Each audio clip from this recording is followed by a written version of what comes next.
All right. Here we go. Back again on the other side of the coin.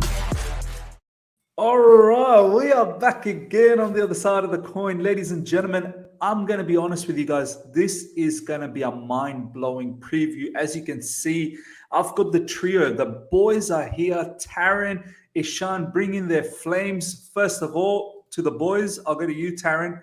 My boy, how you doing? Yeah, like I said before we started recording, it's not recording, it's a live. Before we went live, just really excited to get into this. I don't really care who was the manager of United. If it was even Frank Lampard, even him, even if he was a manager, I just want to beat United so bad. And Man United fans, they like to pipe up on Twitter. They like to say stuff all the time. But this game, hopefully, will just shut the mark, and we can really prove why we are one of the most informed teams in Europe right now. So yeah, really excited to get into it.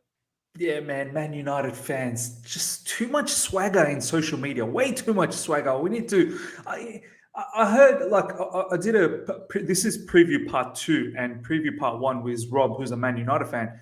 They've got like 4 points out of 25 or something like that, something ridiculous. And they still have such swagger. I hate it. We should all hate them. Ishan, my man, new job, new settings, new city, but a cold. So how's things? Yeah, man.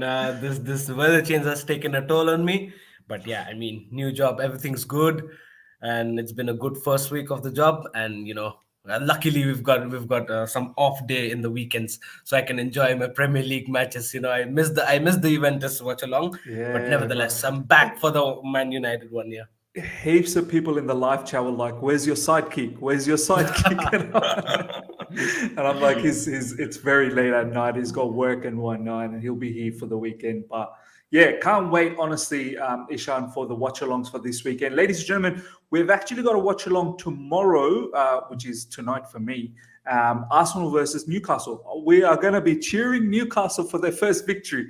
Arsenal at home. I want to see them in the mud. So if you guys want to come along and just enjoy from a Chelsea perspective, please make sure you join the watch along. I mean, if you're going to watch the match, you might as well watch the match with us. So that'll be very, very interesting. And I hope Newcastle get the victory and Arsenal can be in the mud. Thank you to everyone that's tuned in already. Quite a lot of people have joined in. Smash the like button. We're going to try and hit 100 likes like we did last week with Taron when we were here for the Leicester one. That ended up getting somewhere around 150 likes at the end. So please, let's try and get to 100 likes for the stream. As I said, you guys are going to love it. We're going to cover so much ground. It's not even funny. And massive shout out to the live chat already. Let me know where you guys are tuning in. I saw Suthasan saying it's 3:30 a.m. in Malaysia and he's tuning in. Honestly, appreciate the effort. This is what I love about Chelsea fan base. Ishan, what time is it? 2:30? Yeah, it's 1 a.m. Wow, man. There you go. Ishan, 1 a.m. I'm here 6:36 a.m. Taron, 7:37. Yeah, fair enough. But still Friday night. He's sacrificing his Friday night. Could be out partying, clubbing, and all whatnot. He's a ladies' man, you know that. And he's with us talking football. So yeah, shout out to everyone. Let me know where you guys are tuning in from. Sam Gam, thank you so much for joining as well. Saying Ragnik in. Suthasan, really good to see you. Matt, really good to see you. Shingo, really good to see you. Marcus Alonso fan. I like that. We're going to talk about that. Shingo is very much a Marcus Alonso fan. Thank you heaps for you guys for joining. Great Ehian is here as well. Much appreciated. All right, boys, let's get straight into this. Prashant is here as well. Good to see you, Prashant. Before we talk about the press conference, who's in, who's out, I just want to get some initial thoughts. I'll start with you, Ishan. How are you feeling moving into this particular game? Your initial vibes about the game, my man? I'm very much confident, just knowing the fact that we've got a stabilized team and a stabilized scenario comparatively to what Man United are in at this point of time. But on the very much contrary, although let's not take anything away from the whole situation and the whole overpowered performances that our team has been giving, but why do I always have the feeling that when Man United faces us, they just become a different team? And this exactly happened in the last season when we drew them both of the occasions where we should have beaten them both of the occasions. They were the first one was under Man United, wasn't it? The first one, Yeah, I I think. don't know if we should have beaten them. We kept a clean sheet with Mendy. And Oh, yeah, Mendy yeah. was incredible, Yeah. wasn't he? Made them Yeah. really One run. game Second one, we were should have really- beaten them Yeah. in Thomas Tuchel time. Yeah. One of the game we were really under the scrutiny, but yeah, listen, both of the games were a goalless draw. I don't want this to happen again this time around, because we've got a better team, we've got a better manager, and the whole scenario in our team looks better than them. So yeah, I'm confident this time around, but I know the fact that they won't let us go easy. All I know that is that they're gonna give their 100%. Even if you see the fact that they won against Villarreal, but it wasn't the 100% from Man United, but still they would definitely, comparatively to the last performance, they'll pull up one gear more whenever they face us. So that's what I expect from them, and I think so. We should have our guards up. Nah, man. Look, I like your approach. It's cautious, not too overconfident, but you know that we should be able to do a job, man. For me, like we're going to talk about. Obviously, that was one of the questions in the press conference. Is it a good time to play United? For me, it is a good time to play United. I feel like they're absolutely in the mud. We need to just. They're in the coffin, right? They're in the coffin. It's time to put the nail down and absolutely clean them up and put them away, file them away. That's how I feel, and I hope we do that. I mean, Taron, what's your initial thoughts moving into the game? Are you a bit cautious? Obviously, Ralph Ragnick conversations that are happening. It could possibly happen within the weekend. But are you in that sort of position where, no, I don't care who it is. We need to slap them silly. Yeah, I'd say what you just said, but to a less kind of extreme extent. Yeah, 100%. Like I mentioned to you multiple times on the Juventus preview, the review for Juventus, I have this feeling around this team right now, and I haven't felt this in a long time, where you were whoever so we confident for against, the Juventus game. You were too confident for the Juventus one. And you probably, all the live chat thought I was insane, but then, I have to come out with a dub in the end. But yeah, I just have this feeling about this team right now that I haven't felt since maybe the first season under Conte, even when we were just blitzing teams week in, week out. We were so tactically in new compared to other teams. And right now, the way we're playing, I don't get who we're playing against. We are probably the favourites. Our defence is so solid. Our attack is so solid. Our midfield is winning duels back to back and playing amazing football. So why wouldn't I be confident for United? Even if they had Ranić as their manager right now for like a month in charge, I'd still be confident to get the win, to be honest. But, a little bit, and I said before, I'm what you said, but a little bit cautious is because of Ronaldo. And I know that's probably like something that a kid would say, but honestly, when another team has Cristiano Ronaldo, you can never be too overconfident. Even though he's not been too good in the league, he's been amazing in the Champions League so far. But any team that has Ronaldo playing for them, at any minute, if you lose concentration, if you switch off for 1 second, he will finish every single chance that comes his way. So we can't switch off. We have to be on our game. And, these players could be fighting for their places under Ranić and could be seeing this as an opportunity to impress on the pitch, do well. And Ranić, when he comes in very, very soon, he might look at them to start. So I'm probably 90% confident, but then the Ronaldo factor and the possibility of a new manager coming in next week has me a little bit on the ropes. But like I said, I have that feeling and I believe it will continue. I like this, man. I mean, both of you guys are quite confident but cautious. I think I'm a bit overconfident, but I just need to silence their fan base in the social media. It just annoys me. I guess that's probably why I'm so pumped about it. Stripper, thank you so much for the super sticker. Honestly, you're one of the biggest supporters of the channel. Do appreciate that. All the super chats and whatnot, like much appreciated for the channel. Couple of really, really good comments here that I want to bring up here. This one especially. I didn't get the notification, but knew you would have a stream big up panel. Like, that is a proper supporter. Honestly, thank you so much, Pre, for that.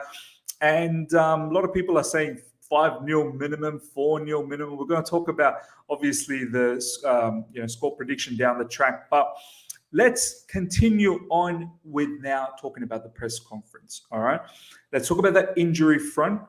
Kovacic is out. I knew that. I think we all knew that. So not much to discuss about that. Ben Chilwell is the big story. Okay. Taron, I'll go to you first up. Some positive feelings I got from Thomas Tuchel saying, look, let's see what happens in the next 6 weeks.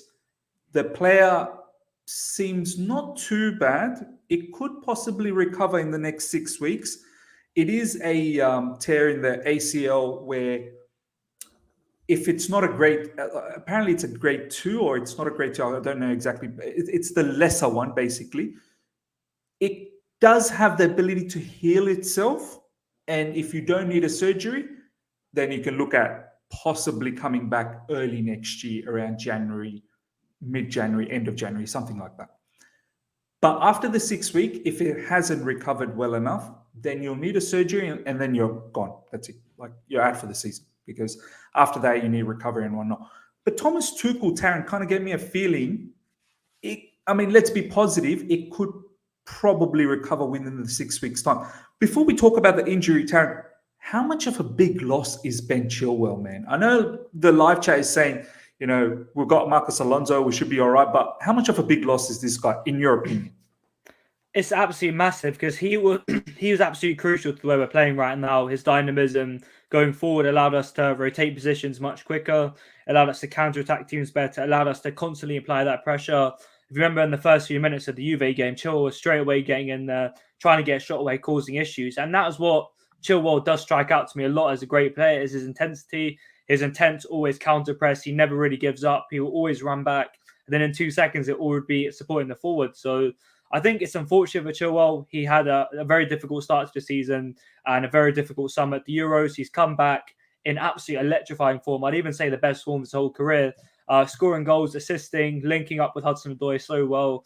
And it's just his luck that he is injured one of the most notorious injuries in football, to be honest. The ACL, which you said that 6 weeks, which is, Tuchel did say it's a partial tear, which does mean it's not the whole one. If it is a full tear, that means that straight away they need surgery, no questions. It's good signs that it shows that the ligament does have the ability to heal itself. But after that, I don't know if Chilwell will be 100% up to speed. He won't be at nearly the same intensity. It could take him another month even to get back up to his speed, to be honest. So that could be another thing that could to cost him. And we know Chilwell is someone who plays to such a high intensity, like I mentioned before. He needs that pace. He needs that spring. And the main kind of muscle to give you that is the ACL. It supports basically all the motion in your leg, in your knee with jumping, changing movement, changing positions. And that's all Chilwell's strength. So, it's honestly bad. But, we'll talk about the Alonso, Sal, and Ian Matson saga in a little bit, I'm sure, when we get to lineups. But, Tuchel said that Kante will be out. We knew that would probably happen. Kovacic out. Lukaku probably not going to start unless he's playing mind games, which I doubt he is. So, the Chilwell one's a big deal. But like I said, partial is always a good sign.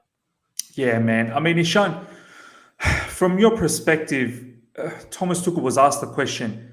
Chilwell and Reece James were both playing unbelievably on both sides. We were looking so great. When we did the watch-alongs as well, our flanks were looking brilliant.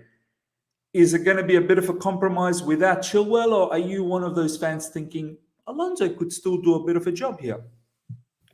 No, man, there has to be compromise for sure, man. There are certain levels between Chilwell and Alonso, and that's why Chilwell was more of a starter than Alonso is at this point of time. Although we know the fact that there was a point of time when Alonso was playing really, really well, and he was kind of undroppable at the initial point of the season. But at this point of time, there is always the chemistry that we talked, miss, between the wing backs and the attacking tens. That is so important to understand tactically as well, because his chemistry with Callum was just it was rising. And also, miss, you'd see that initially when Thomas Tuchel had came in, and the way we played this back three system and the wing backs, they were not much included in this goal scoring scenario or assisting scenario, but now they're more indulged in. That means that over this period of time, over 1 year of Thomas Tuchel reign as a manager, these guys know now how to indulge themselves in the goal scoring opportunity and connect more with the attacking tens. We've always talked about how the wing backs can play a huge part in making the attacking tens more free and create more space for the attacking tens, and that's exactly what they were doing. And at this stage, for the past 3-4 matches that we can say, these wing backs have been a major part in Chelsea's attacking system. Defensive wise, we know that we don't even need to argue about that. Chilwell's defensive abilities definitely better than Alonso. The speed, the tracking back, the man marking, the positioning, everything is fine. But when it comes to attacking sense, the wing backs are so important. The chemistry with the attacking tense, and also you'd see miss the difference between Chilwell and also Reece James from previous season to this season is that the number of times they used to back pass the previous season is less now. Yeah, yeah. Now it's more of an attacking mindset. They know how to That's a go out good there and point, attack. Ishan, man. That's a top point because this season, you're right, it's more progressive, it's more forward passes. Yeah. And Chilwell and Reece James, even Reece James, doesn't really pass that often backwards. I just hope that Alonso doesn't slow things down with passing back all the time. Do you know what I mean? And this is what I've been preaching for, right since I've seen us play this, back three system. Although we've been playing very, very good, but just to escalate that attacking scenario and creating more chances, having our attacking tens get more spaces, it's so important for both the wing backs to go out there and be more attacking minded. Just don't go dribbling past five players and then give a silly back pass, which doesn't make any sense. But now you could see that transition in the gameplay. They used to go there with proper attacking minded, and you could see when they're attacking, they mean attack and nothing else. So I could see that transition. But now Chilwell getting injured, I think so. It's a definitely a setback. But all we can do is just hope that Marcus Alonso gets what he was Chilwell was trying to accomplish at this point of time, attacking wise and also defensive wise. We know the fact that Alonso is a very good finisher, but in terms of the whole chemistry that we talk about, we saw that Alonso and Hudson-Odoi's chemistries was not just clicking, in the previous matches. So yeah, I hope all these situations just clicks and things go fine. But yes, definitely a setback for us. Yeah, man, I have to agree as well. I want to read this particular comment from Princeton because it gives the other side of the coin, which is brilliant. So we've all talked about how much of an impact it is not having Chilwell. Princeton saying, stop the Alonso disrespect. He had two bad games and now people are acting like he's a big downgrade from Chilwell. Look, none of us are disrespecting him. I think we're talking about his level and Chilwell's level. I think we can all agree Chilwell is a better player. If you were to sit there and say no, Alonso's a better player, I think you're being dishonest inside. To be, if I'm being fair, but that doesn't mean that Alonso's a bad player. Just because another player is better, that doesn't make the other player a worse player. No, I think what we're trying to establish here, Princeton, is that Alonso is probably the most natural selection after Chilwell, but our game will be compromised. Everything that Tan was sort of saying in terms of intensity, in terms of even Ishan was saying, the track back ability, the recoveries, it's not going to be the same. Maybe attacking wise, Alonso could probably do the same factors, but there are other facets of the game that we need to consider as well. Obviously, we'll talk a lot more about the situation in the left wing back when it comes to the team selection. But Ishan, let's now talk about Romelu Lukaku. When asked in the press conference to Thomas Tuchel whether he's going to start or not, it was quite interesting. Straight away, Thomas Tuchel said that, look, if you ask the player, he's going to say, yep, I'm ready to start. But I know that being ready for a training and being ready for a match is different. And then being ready for a Premier League match is even more different. So, Ishan, the bottom line seems like Lukaku's not going to start this match. That's the vibe I got from Thomas Tuchel. And he even said it's very unlikely that he's going to start. I was really looking forward for Romelu Lukaku to get that sort of that vendetta against Man United. Man United fans laugh at him a lot. His first touches and whatnot back in his time over there. Are you worried that he may not start for us, or are you comfortable with whatever other options that we have already? Now, the way we are playing, without a striker, I'm more than comfortable at this point of time, because just look at the fact we've been, the way we've been playing without a striker, a proper number nine, we've been slapping goals left, right, and center. And, even your live chat, sometimes they raise fingers on this same topic that, what happens when Romelu Lukaku comes back? Are we going to create same opportunity? Yeah. is our number 10 gonna get stuck once Lukaku comes back, because it's more of a different role to what Lukaku plays and to what now the likes of Pulisic or Kai Havertz play with the false nine. So the whole attacking system changes there. I'll be very cautious and eager to see what happens with this number 9, Lukaku coming back to the team and apparently being the guy who actually takes control of that number 9 position. But will he track back? Will he have those movements, those lateral and longitudinal movements around the pitch? Will he combine with our wing backs? We know the fact that Basically, what you're saying is he going to be fluid? Is he going to be fluid like he the needs rest to of be them? fluid? We all know that he's got that finishing element inside him, maybe the best in the team. But it's not just that. We've seen you going without getting into the score sheet for games now, and we haven't seen you score for long.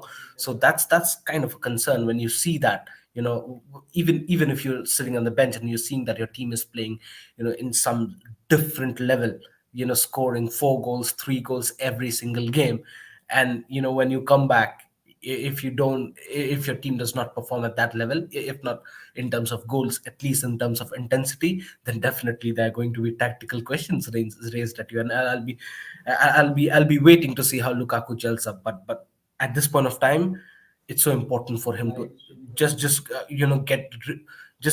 come back, take that number 9 position back, and And ease not into it, right? not disturb anyone else, because they have been playing at their best. All the attacking tens, the wing backs, everybody, they've been playing at their best. So let's see what happens. But at this point of time, yeah, for tomorrow he might not start. We might see him come off the bench, and maybe for the next game as well, we might say that Lukaku might come off the bench. He'll have a slow ease into the team, but I hope he gels up really quick, man. My ideal scenario comes off the bench, Hakim Ziyech assists. Please, please, please. that would be mad. But we'll talk about the lineup. This has been the biggest super chat this channel has ever got. Strip Bear with 50 big ones. Strip Bear, honestly, your support. One of these days, we need you in the stream. If you're keen to come on, would love to have you in the watch-alongs as well. Strip Bear, let me know. DM me, whether it's Twitter, whether it's Instagram. I would love to have you alongside Ishan, and if Taron down the track ever wants to do a watch-along as well, please, Strip Bear, would love to have you, even again in the Man United game or even in the Arsenal game that we own. So I do want to have you, because you're one of the biggest supporters of the channel, honestly, and it'll be great to have you on the show alongside all of us. Taron, this factor about Romelu Lukaku, are you one of those persons that's thinking, yeah, he's 98 million or something like that pounds, record signing for us. Yes, we need to have him, but he's injured. But are you sort of thinking in your head that, does it sort of unsettle the balance a little bit? I mean, is he just straight away walks into the team, or is there a way he needs to adapt and understand our attacking sort of situation at the moment? What's your thoughts about all of this? I think we'll see that when he makes an impact from the bench. We'll see if he can adapt to our new style of play. If he starts the game against Man United, which we know he won't, I don't think it's very smart, to be honest. I think, as Sean said, we need to ease him back into the play a little bit. Say we bring him on in the 60th minute, we're 2-0 up, and he really gels well. He links up all the wing backs, he's interchanging positions, and he does that really well. Then, yeah, we can accept that and we can start in the next game. We understand that he can adapt to our new style of play with our inverted wing backs and our kind of interchange of midfielders and wing backs. But from the games we've seen so far of Lukaku, we can probably say that it does look like he's not very fluid. From what I've seen, we know he can be that from Inter Milan and the other teams he played for. Everton, he was a very fluid striker. But from what we've seen from him at Chelsea, he did kind of just stand up against a defender, hold the defender off, and our two kind of attacking mids weren't too fluid. They just kind of play off of them. The wing backs will stay really wide and kind of move from there. And the Juve game where we lost 1-0 was kind of prime example of that. And I think that was a turning point. Spot on. And the Southampton game, I mentioned it, I think, on the Juve review, that was a turning point, in my opinion. That's when we started to see Timo Werner kind of playing as a right winger at times. Hudson-Odoi playing his first game as a left winger, kind of wide. And Lukaku played in that game. That is the factor. And Lukaku played really well in this particular new kind of attacking format. I believe Mason Mount might have started this game and Timo Werner. And it was very fluid, them two. Reece James would come inside, Timo would go out wide, and Lukaku would kind of float around the box and have finishing chances. So, yeah, I'm sure Tuchel's been working with Lukaku in training. It's not like he just works with the group for the new tactics and Lukaku for different ones. He's trying to incorporate. He knows he's a very tactically kind of smart manager. He knows exactly how he wants to use Lukaku. When he brought him in, I'm sure he didn't just want him to be a target man who just stands there and waits for the ball to come to him. He's trying to adapt to our new fluid kind of style of play. I wouldn't be surprised if when Lukaku comes on, if he comes on against Man United, if he drifts out to the right, sometimes he comes in on the left and kind of Timo's going up front or Mason's coming on the right. That's kind of what I think Lukaku can do. It's not like he's just some big kind of 6'7" target man striker. He's very quick. He can drag the defenders. Like he can drag them wide. He really needs to focus on dragging them wide. Do you know what I mean? Yeah, and in the Arsenal game, his first one where he destroyed Pablo Mari, I did see that of him a lot. He was drifting right out. He was drifting out on the right quite a lot, cutting inside onto his left foot, maybe playing a pass out to I think it was Alonso playing that game. So, yeah, I think Tuchel knows 100% that he wants to fit Lukaku into the system. We don't need to change all of our great work just for a £98 million striker. So Tuchel's working on it. It will happen very soon. Like I said, we will see off the bench if it's working. And if he's still doing the same things, then is there really a case for him to start? Yeah, man. No, well said. And I still remember the game against Aston Villa as well. If you guys recall the pass from Kovacic, he was actually quite wide to collect that pass. So he's got that. I want to talk about this particular comment before we move on to Kante's news. Tony Chelsea, thank you so much for this comment. I told you guys, Lukaku, waste of money from day he arrived. What he did for us, he scored a few goals, not quality goals. A striker, not even very skilled. You must be trolling, Tony. I don't know if I could take you completely seriously. I mean, there were some amazing goals. Aston Villa, the ones that I've been talking about, where Kovacic whipped one in, and then he cut back in with his right, and he hit it with his right. And then I think the second goal was Azpilicueta pass, where he hit it outside the box. The header against Malmo, clutch header. The goal against Arsenal was very good as well. So, look, I'm not going to sit here and say he's a waste of money. We were all begging for a big-time 9. I mean, Ishan, you know it very well. The amount of transfer news that we did and the celebrations that we did for Lukaku when he was signed was immense. Taron was here as well during the transfer season. And we were all, looking for either Romelu Lukaku or Erling Haaland. So I'm not going to sit here and say it's a waste of money. I think there is a little bit of adaptation that needs to happen, but no way this is a waste of money. And he's one of the best strikers out there at the moment. I mean, no. I can't say he's waste. Not at all. And the praise that Thomas Tuchel has for him is unbelievable. Ladies and gentlemen, we're going to talk about Kante very soon. We've got over 160 live. Let's get the likes up to 100. That was the initial target for the stream. You guys are going to be enjoying. There's so much more to talk about. Smash the like button. Get the likes up to well over 100. If you remember, Taron said it last week as well. It's a shame if we don't get to 100 straight away. And this is it. We need to get to 100. It's well over 100, nearly 170 of you guys are live. So let's get the likes up to 100. If you're here for the first time, subscribe. Check out the boys and their socials, especially Taron with his Twitter. Please follow Taron in his Twitter. He's trying to grow that platform and connect with him, ladies and gentlemen. And Ishan in his Instagram does madness with his stories. He gets all these clips from everywhere. So please follow him there as well. Lovely people to follow. Taron, let's talk about N'Golo Kante now. N'Golo Kante is out for this particular fixture, more of a precautionary thing. Thomas Tuchel said he's probably going to be back within a week. So perhaps next match, which is Wolves, I believe, in midweek next week. Watford. So he should be hopefully back for that. But I want to now talk about the other side of the coin here. Ruben Loftus-Cheek going to be getting an opportunity most likely. And he had some really good praise once again, saying that the reporter was asking, you wanted Ruben to take more control in midfield and drive with the ball, use his physicality. And then Thomas Tuchel was sort of saying that, look, that was nothing against Ruben. He already does that. I just want him to, keep doing that a lot more because he can do that. I mean, Taron, we don't have any other options. No Kovacic, no Kante. I mean, some could say Saul, but highly doubt he's going to be in front of Ruben Loftus-Cheek or Jorginho. This is a big time opportunity once again for Ruben Loftus-Cheek to showcase in front of millions that are going to watch this particular match. Let's face it, Chelsea, Man United, millions are going to watch it all over the world.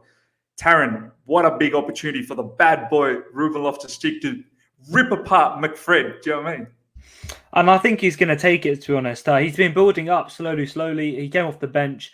I think it was the Man City game where we got absolutely liberated, and he was one of our brightest sparks on the day. He's built up. He got a start against Southampton at home, the 3-1 victory that I mentioned previously. He did absolutely amazing in that game. The Malmo game away was kind of the main breakthrough point, in my opinion. He absolutely destroyed Malmo.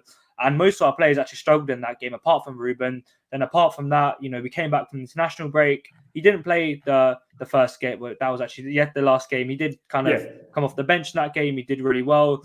And he's been building up for the start now. And I think against McFred, like you said, the midfield is definitely one of the weakest areas of United's team. I have no clue why they tried to invest in forwards when they clearly needed a holding midfielder.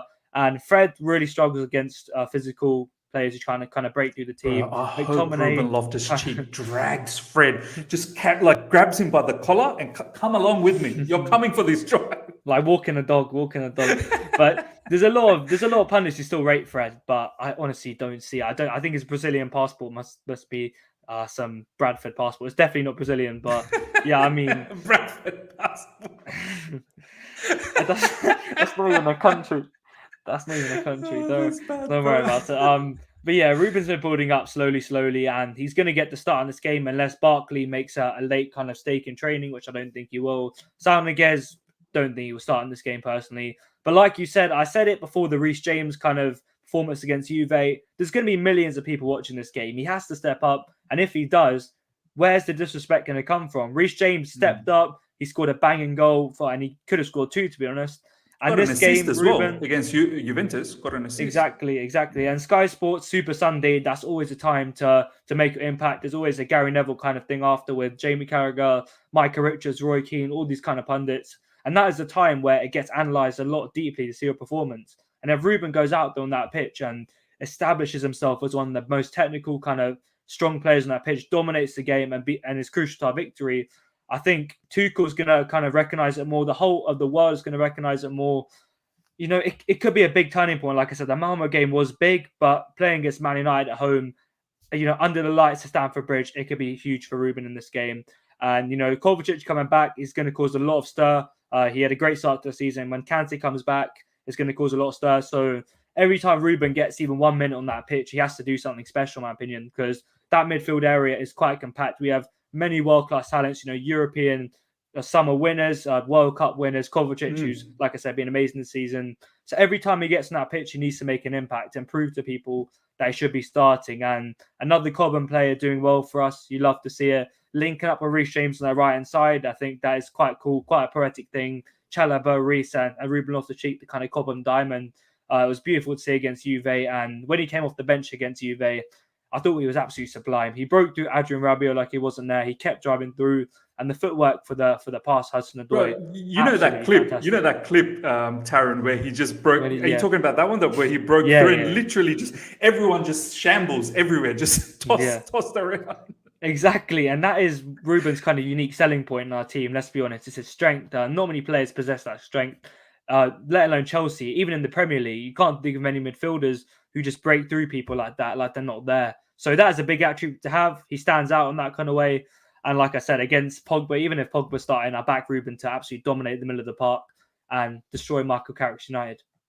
100%. Ladies and gentlemen, Strip Bear is on fire. She's absolutely on fire. She's taken over this stream. She's had enough. She's like, that's it. This stream is mine now. Another £50 Strip Bear. Honestly, that is incredible support. Dude, I'm Chelsea. Watched for a long time. It's deserved. This person just loves Chelsea. And, obviously we deliver a lot of Chelsea content. So thank you so much, Strip Bear, for everything you do once again, honestly. And we've got another super chat.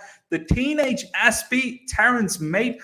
Teenage Aspie, you DM'd me a couple of weeks ago. I'm not sure what happened. You wanted some help with some of your project work. I'm still open for it. I was waiting. I'm not really sure what happened. So do reach out to me. I'm happy to help you out. This will be a belter, a English classic. Interested to see both lineups. Also, maybe seeing Chelsea versus Watford live soon with one of your panelists. That's brilliant. I think I know who that panelist may be. Could be Taron, but I don't know. We'll see. We'll see. But yeah, Teenage Aspie, thank you so much for the super chat, my man. Ishan, Ruben Loftus-Cheek. I mean, this McFred, by the way, that was so funny. Fred with a Bradford passport. I was more thinking, maybe Pune passport. I don't know. Fred playing for Pune FC.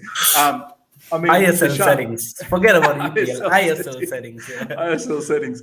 I mean, Ishan, Ruben Loftus-Cheek should be licking his lips. This is a big opportunity to, impose his physicality.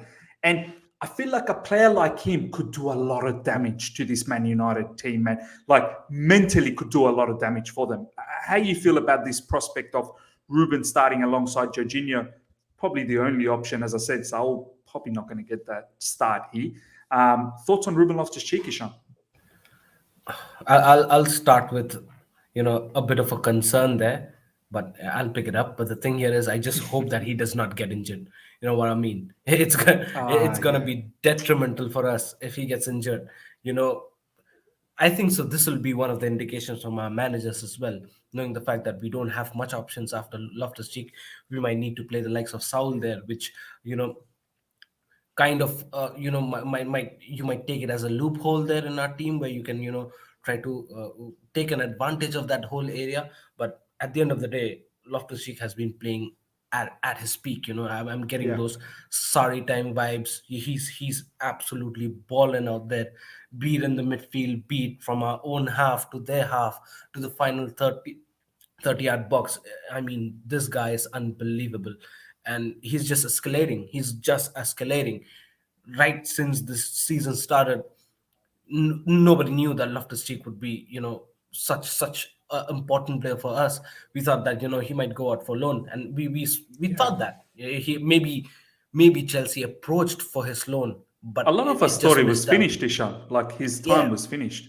It seems like it seemed like he missed out on a loan, but it's fine if he stays. He can be as a backup or fourth backup or a fifth backup.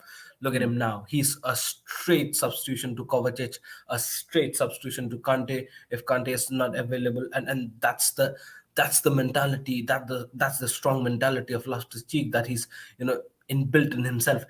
Listen, he didn't had a successful loan at Fulham. I thought, the type of football that Fulham played did not suit him. The area that he was playing in Fulham did not suit him. But look at the transition. He actually thrives from this club. He actually feeds from the whole Cobham atmosphere. And look at the player that he's transformed to become. The last season, Loftus-Cheek, and this season, Loftus-Cheek is day and night clear. Yeah. I mean, it is totally different. He understands the team now more. Tactically, he's more sound. His final passings are becoming more better. He's more aware of his surroundings, and he's becoming more flexible in his gameplay as well, be it in a double pivot or maybe in attacking tense. He can come off the bench and maybe help the attacking tense as well. So he's bringing varieties in his gameplay as well. So he's becoming an asset for us. And I'm so happy the fact that we kept him.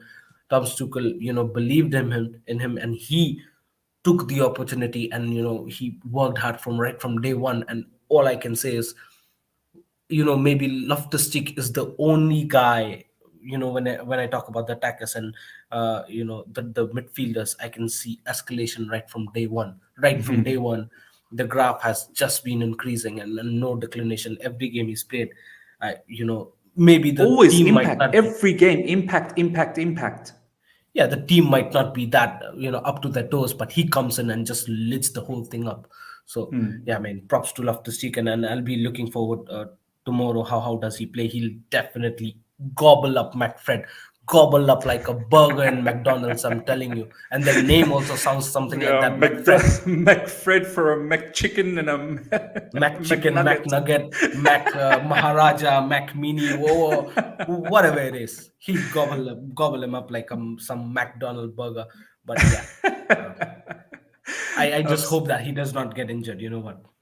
No, absolutely. Taron and Ishan are just coming up with some absolute gold today, just making me laugh too much. Tapper at 112. Ruben Loftus-Cheek will make Manu play cry this weekend. Honestly, I hope he does. Ruben Loftus-Cheek is going to be quite a revelation in midfield. I can't wait to see that. Alex Abhishek Matthew, thank you so much. Another top supporter of the channel. Almost every stream, every watch along, Alex is there. I'm pretty sure it's quite late as well for Alex, just like Ishan. So kudos to you for everyone that's staying up late to watch the stream. Honestly, appreciate the effort that you guys are doing. Maguire out, Chilwell out, Fred Shaw ? Anthony Taylor as 12th man. New manager Juju, inferior record against United, not confident, bro. I love how he's written everything and then right at the end, not confident. Nah, come on, Alex, let's be confident. I think we got this. We got to be confident. I know there's the Anthony Taylor situation. We'll talk about it, of course. We've got here Princeton saying can't wait when Ruben Loftus-Cheek nutmegs Bruno and Ronaldo. Yeah, that's going to be quite amazing. Ishan, the other factor that Thomas Tuchel was asked in the press conference off the back of the Kante Ruben Loftus-Cheek situation is the rise of Chelsea Academy product. I mean, it is unbelievable. I don't know if there is another club in world football at the moment that is producing this many high-calibrated players from the academy. I mean, I know back in the days, Barcelona had the La Masia, but it's not the same at the moment. Right now, Chalobah, Mason Mount, Reece James, Ruben Loftus-Cheek. Am I missing any more? I'm probably missing a lot more. There's probably heaps more that Conor Gallagher, obviously, Billy Gilmore in Norwich. I'm missing probably heaps more within our team, which hasn't come into my mind as yet. But Ishan, they were talking about the academy and how important it is. And one thing Thomas Tuchel said is these players, they play for the badge, man. Like they only want to make it at Chelsea. How important, and look, I'm not disregarding the other players, not at all. And I'm not disregarding any new players that we're going to get from the market down the track. How important is it for you, Ishan, that these academy players, they only dream about playing for Chelsea ever? Like, it's not about, I'm going to do well here and then go to Real Madrid, or I'm going to go to Barcelona, or I'm going to go to PSG or Bayern Munich. They just want to stay here. How big is that for you, bro? Man, it's huge, it's immense, and this counts. People disregard that because people might not know the passion in an individual to play for this club. Just take a simple example of Loftus-Cheek. This man did not perform. Every loan that he went, he was just like average. And whenever he played for Chelsea, whenever the system, just a slight indication of a system where he can come up and fill spaces, he's been immense. Look at Sari. Look now under Thomas Tuchel, he's been great. Conor Gallagher. I've just heard. I saw an article where he said to some interviewer saying that I hope Chelsea sign me in January. I'm ready to play now. Steve Sidwell quoted. He had an interview with Rio Ferdinand, and he told Rio, Right. Yeah. let Chelsea know I'm not looking to be sold. I want to come. That's Yeah. Conor Gallagher, man. Honestly, shout out to Conor Gallagher. And that's the passion that our academy carries, and it's brilliant to have players come out with that much passion. And it's important, man. It's important. When you become a professional footballer, it might sound different that going to Real Madrid with a better wage in your pocket might sound very tempting. To Bayern Munich with a better wage in your pocket might sound very tempting. Similar with any team, PSG, Barcelona, or any team. Let's say for other Premier League teams, might be very tempting. But staying in the club that you played for, that your whole family supports, you've been the day one you've been supporting a club, you've been supporting this club, and you've got the chance to play. And you're going to that academy, learning things from there and trying to implement things with that mindset that yes, one day I'll be a player for this club only. And when that clicks, it clicks good. Even if it doesn't, then sometimes it happens that all right, maybe not now, but definitely I'm going to come here and definitely deliver. So that's the passion and mentality that Cobham has implemented in every academy place, and it's good to have because it does make a difference. It actually does. Look at Mason Mount. Look at the mentality that he's just developed. You're right. It makes a huge difference. It makes a huge difference, man.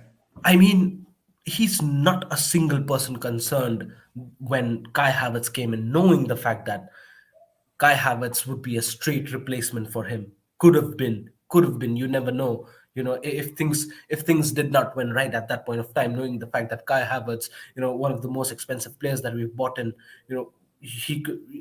The scenario could be that Mason Mount wouldn't have got any game time, or the game time that he's got, he might not even got any, and he might have decided to go out on some other clubs and play. But look at the mentality. He says that no, I'm not concerned a bit. I'm gonna up my game. I'm gonna increase my level, take it to some steps more higher. And let's be honest, he was better than all of those names. He was better Yeah. than, like, he And ended up being the player of the season for Chelsea. he look at that. He ended up being the player of the season, undroppable. Even now, whenever you have the final playing 11, you always preach for Mason Mount, knowing the fact that this guy got some characteristics that the others haven't. And that's the mentality that you want in your team, to play for this club. And if you go out, let's say like a Livramento, might be a professional decision to go out there and Yeah. maybe look into something else. It's fine. But there are players, who actually are hungry to just play for this club.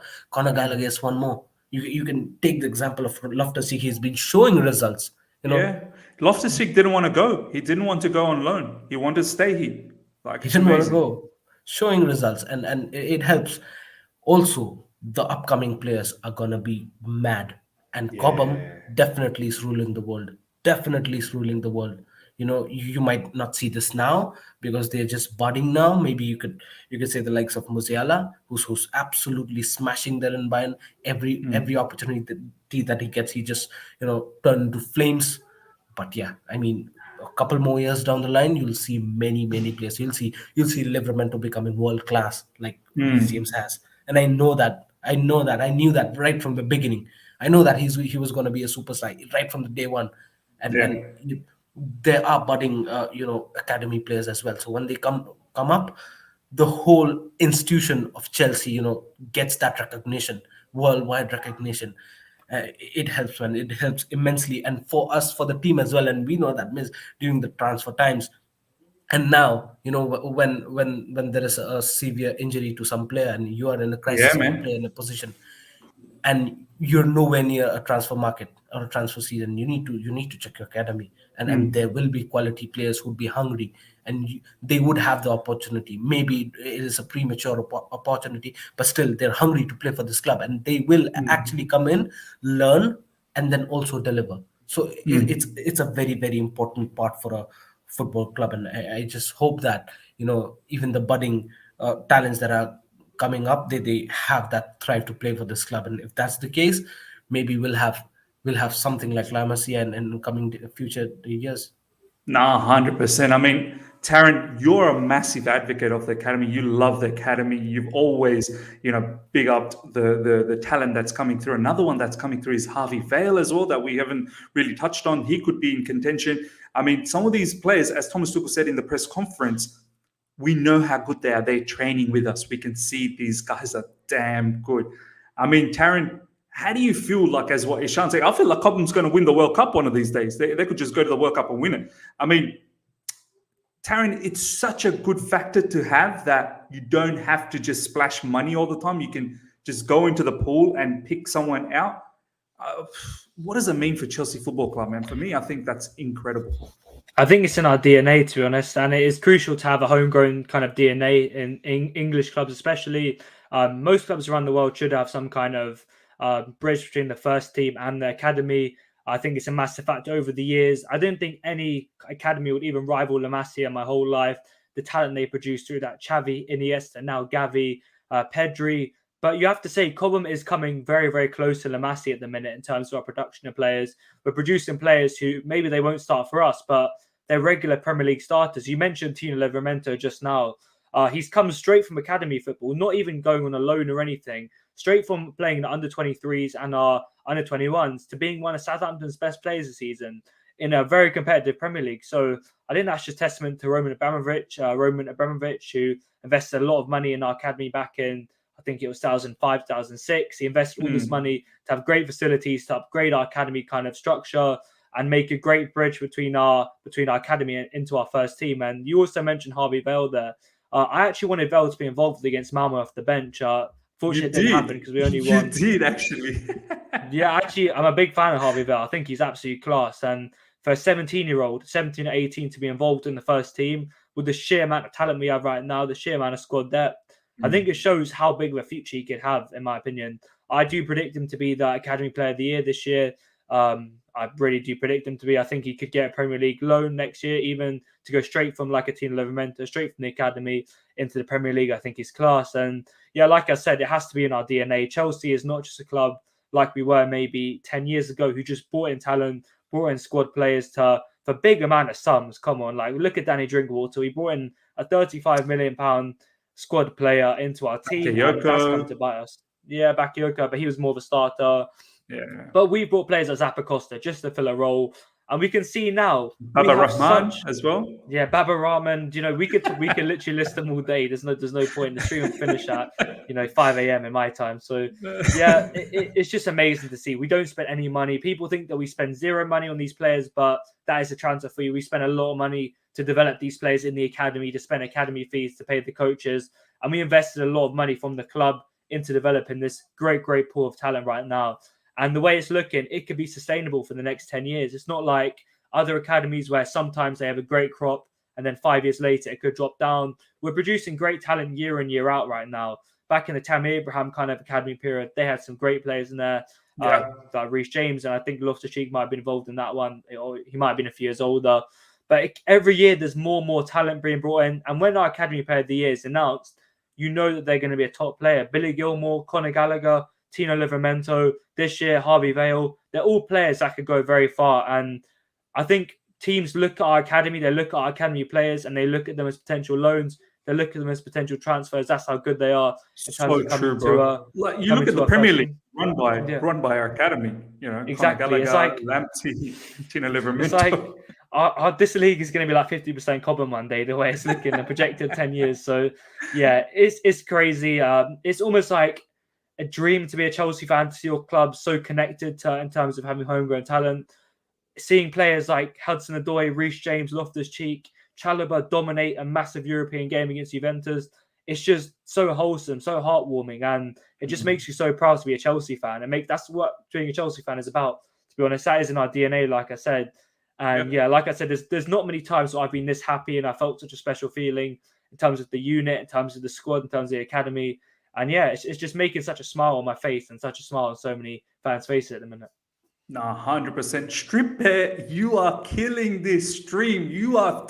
So many people are saying that Stripper is Roman or Marina. I think it's every time I speak, Stripper gives a £50. So maybe just keep letting Taron speak. £50 are coming in thick and fast in this particular stream. I think that's £150 from Stripper. That's unbelievable. Chelsea's Amanda Stevely, Stripper at this rate will ensure that we have a studio, we have all the green screen and everything, and we're going to do this up, no problem. Stripper, thank you so much once again for this huge super chat, and for everyone that's donated so far, much appreciated. All right, ladies and gentlemen, this is the time you've been waiting for. We're going to go straight into the lineup. We're going to have mad discussions there. We're only about 27 likes away from 100 likes, so we've got 170 still live. Let's get the 27 likes straight away, and then from there, it's bonus. We just keep racking up the likes and as many likes as we can get. But let's get to 100 straight away. And if you're here for the first time, make sure you subscribe. Check out the boys and their socials in the description right away. We are now going to do madness. This is what you've been waiting for. We've talked a lot about many important stuff. This is where it gets to the nitty-gritty. We'll start, obviously, as we always do, from the back. We'll let each of you guys have a go at the back three. And, I mean, look, I don't want to be disrespectful to Kepa, but I think it's Mendy. Let's be honest. Let's lock that down. The back three... let's go with you, Ishan, first up, and then let's hear what Taron has to say, and then I'll give my final verdict on it. Ishan, your back three. You know what? This one's not that easy, is it? This one's not that easy. No, it isn't, because I actually wanted to know the status of Thiago Silva, if he's completely fit to, start the game. If he Bro, is, then I would want that'll to be see him. 3 games in almost 8 days after him Yeah, traveling from international duty as well. exactly. So that's my area of concern there, or else I could have simply put up Thiago Silva there. So that's an area. But Rudiger has to be there. I'm Bad boy planning for Rudiger. Rudiger. Yeah, so Rudiger has to be there, and now here comes a situation where, uh, if Thiago Silva is gonna play, then I would, not mind playing Rudiger, Thiago Silva, and Christensen. Lock the back three. You Don't can't give a drop chance. Chalava, bro. I don't think you can drop Chalava now. He's just on fire, bro. He's on Nah, fire. I know that. Yeah, but it's still. I would want experience against the likes of Ronaldo and Bruno Fernandes. I know that This Chalobah's is what moved Taron was fast. saying against Juventus as well. That Yeah, experience. nah, I mean, yeah, I understand that. Chalobah is definitely not a bunny. He knows how to play now in the system, and he definitely is gelled up really quick. But still, again, I have those doubts. If Thiago Silva plays, then I would go with Christensen. If not, then Christensen, Chalobah. So that's my kind of prediction here. But yeah, Thiago Silva's participation is kind of a question mark here. If he's, you know able to play this third continuous match completely. If yes, then fine, I go with Thiago Silva and Christensen. If not, then I go with Christensen and Chalobah. What would your preference be? Who's going to be in the middle? Thiago Silva and then Christensen. Okay. Taron, you kind of said the same thing against Juventus, like what Ishan was saying, experience, Christensen, and then we saw obviously Chalobah start, and my days, he showed unbelievable experience. Taron, you like this back three, or you going with something else? I'm going to go slightly different. First of all, Rudiger. We don't really have any backups apart from Star. So yeah, Rudiger. Thiago Silva, people are saying that, 3 games in 8 days. But in the Juve game, I saw no issues with him, to be honest. And I feel like in this role, he is the sweeper. He doesn't have to run as much if he was playing in the back four. He is kind of just there to read the play and distribute the ball to a world-class ability. So I don't think this role is too demanding on his age, apart from when he's clearing off the line with a 23-year-old's kind of pace and ability. On the right, it was actually the hardest kind of prediction for me in this whole lineup, to be honest, between Chalobah and Christensen. Last week, I said I wanted Christensen because Tuchel goes through experience all the time. He wants to have the most experienced players. And I thought about going for Christensen because Ronaldo likes playing the pockets now. He's not too much of a kind of getting behind play. He likes to play around the pockets. Jadon Sancho likes to get in the pockets. Bruno Fernandes, Martial, all these players at Man United like to play around the central areas. And I think Christensen's understanding of the game is one of the best in Europe right now. He's so good at reading the game. His timing of tackles, his aerial duels, everything is second to none in Europe, in my opinion, right now. But I watched the Villarreal game recently, the extended highlights, Man United versus Villarreal. I think it was on Tuesday. And Man United kind of played in a counter-attacking way. I feel like they are trying to just get results right now. They are trying to build with an interim manager and Carrick. They just want to get results. They're not playing a fluid attacking style of football. They played quite conservative with Wan-Bissaka and Shaw. They barely pushed forward in that game. And they just tried to counter with Ronaldo and Sancho and Van der Beek, who started that game. And I think Trevor Chalobah was absolutely fantastic against stopping the counter-attack against Chiesa. One of the most dynamic attacking players in Chiesa Europe. was nowhere to be seen in that game. Exactly. And this guy's worth, 120 million pounds, and Chalobah absolutely had him in his pocket. So I believe Man United will play counter-attack in this game. They're not going to press us too high. They are going to be looking for the opportunities on the break. And Chalobah's pace is absolutely second to none. And that particular Juve game and how United played has edged me towards Trevor Chalobah to start in this game. And I think he was absolutely superb in that game. And Christensen has some fighting to do, in my opinion, to get back over him because he's been absolutely superb. Nah, look, man, both you guys put on some compelling arguments. Ishan's gone with Christensen. I mean, Taron, you've put a bit of a effort for Christensen, but I think you're saying that Chalobah is just, how do you drop that guy now? You know what, Ishan? Unfortunately, we will have to go with Chalobah. I'm with Let me just get the spelling right firstly. I'm with Taron on this one. My name's Taron. Yep. Thanks. I'm with Taron for this one, Ishan. The fact being, Chalobah scored a goal, pocketed Chiesa, and just showed unbelievable characteristic in that match defensively as well. Not to say Christensen doesn't have that. I mean, I was actually thinking Christensen's going to be playing in the middle, but both of you guys gone for Silva, so I have to stick with Silva now.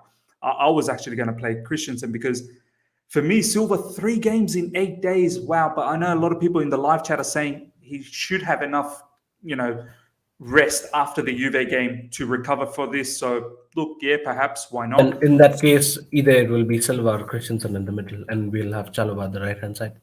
Yeah, there you go. So that's why for me, I'm sticking with this as well. Rudy, Silva, Chalobah. For me, the concerning factor is Rudiger. Oh, God forbid if something happens to him, then we are done because we actually have no one backing him up. I know live chat's going to start saying Malang Sarr. Let's be honest. Malang Sarr is no backup for Rudiger. Malang Sarr is not even the R of Rudy. Do you know what I mean? He's not even that letter R. And there's no disrespect. He can do a job, but he's not going to be anywhere near. Ishan, right wing back, and Taron as well. Let's just lock in Reece James. I mean, this is a no-brainer. Yeah? There's no dispute. Yeah. I think this one is a no-brainer. Would you guys agree he's the best Chelsea player, most valuable Chelsea player at the moment? For me, he's number 1 Chelsea player right now. I think, Yes. in my opinion, just below Rudiger.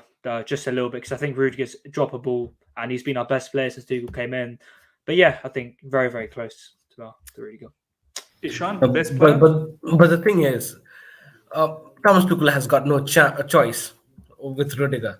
But Thomas Tuchel has got choice with Reece James. He can play an Aspi there. True. And he still chooses Reece James. But he still chooses Reece James because this guy has been slapping goals better than most of the strikers, man. How many goals he's got?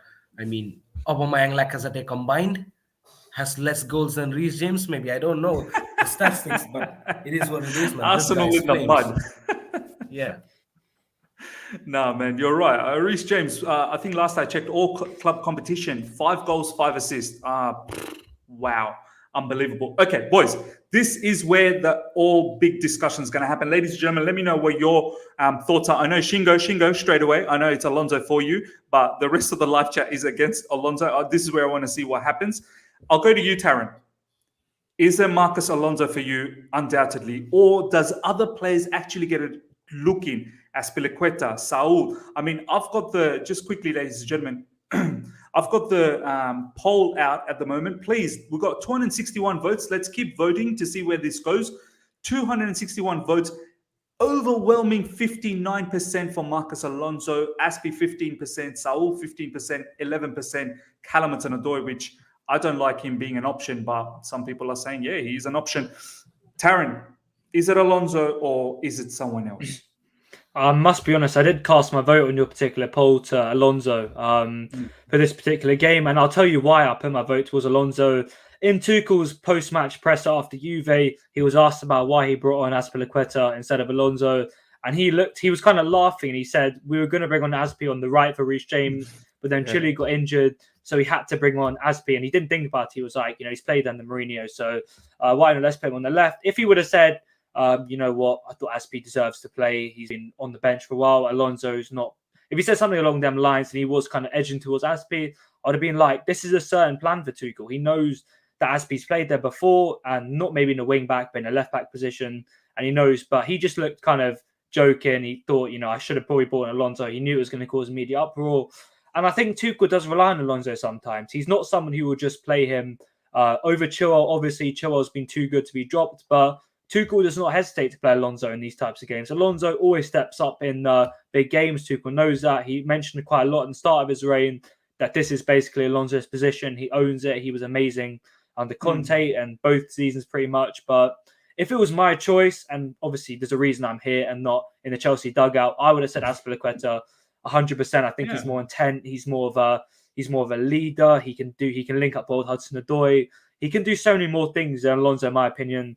That's just I'm a big Aspi fan, but if I was to predict what Tuchel will go for, he's more astute defensively, isn't he, Taron? Like he's more. Yeah, but you could argue that we need someone who's a bit better in attacking areas in our new system. We need someone who can drift into midfield.